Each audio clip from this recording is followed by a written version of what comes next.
CRT TV Hyundai. Sabi ng customer wala daw signal, kaya try natin. Nabuksan ko na to guys. Nakita ko na putol na pala yung tuner niya, kaya try natin palitan to. Palitan natin to ng bago, at saka try natin kung may signal pa o wala. Okay?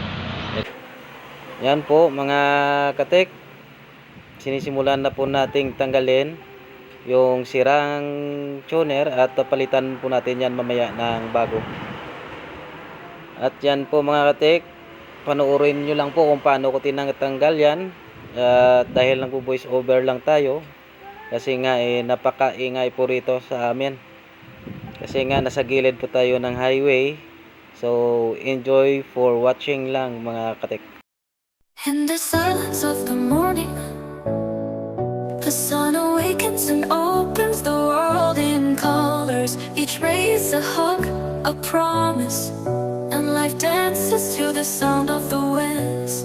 Beautiful life, how beautiful you are, woven into thread. So yan guys, napalitan na natin ng bagong tuner.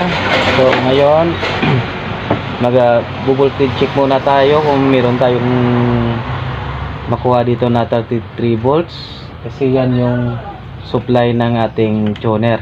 Okay.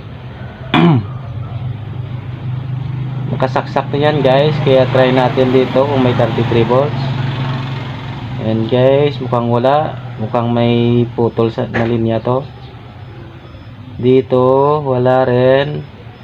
Trace up natin to guys kung saan yung may 33 volts. Pababa. Ito wala rin. Sa kabila, ayun. Yun guys, may 33 dito. Malamang putol tong jumper na to, kasi karamihan kasi kinakalawang na to kaya napuputol. Kaya try natin tong i-jumper kung meron tayong 33 volts dito. Okay. Ayan guys, nai-jumper na natin to, yung kaninang parang may kalawang. Ito guys, focus natin. Ito, nakita nyo yung jumper na to. Ito po yung 33 volts na papunta dito. Yan po yung supply ng ating tuner. Kaya try natin kung meron na siyang 33 volts. Try natin guys kung may 33 volts dito. Okay.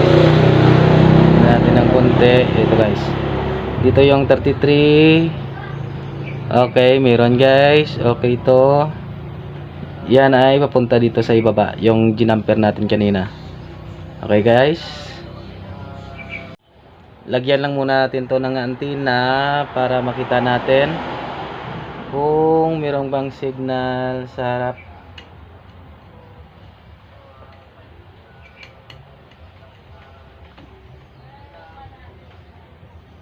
Okay guys, silipin natin kung meron na.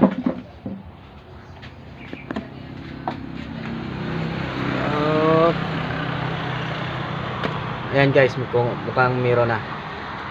At try natin asimbulin muna bago natin i-try ulit. Thank you. Yan na po mga katik. Yan po yung pinalitan nating tuner kanina, at mukhang okay na po. At wala na pong ibang problema. Yan po mga katik, paki-share naman ng video natin at paki-follow na rin sa mga page natin mga katik. Maraming salamat sa panonood po.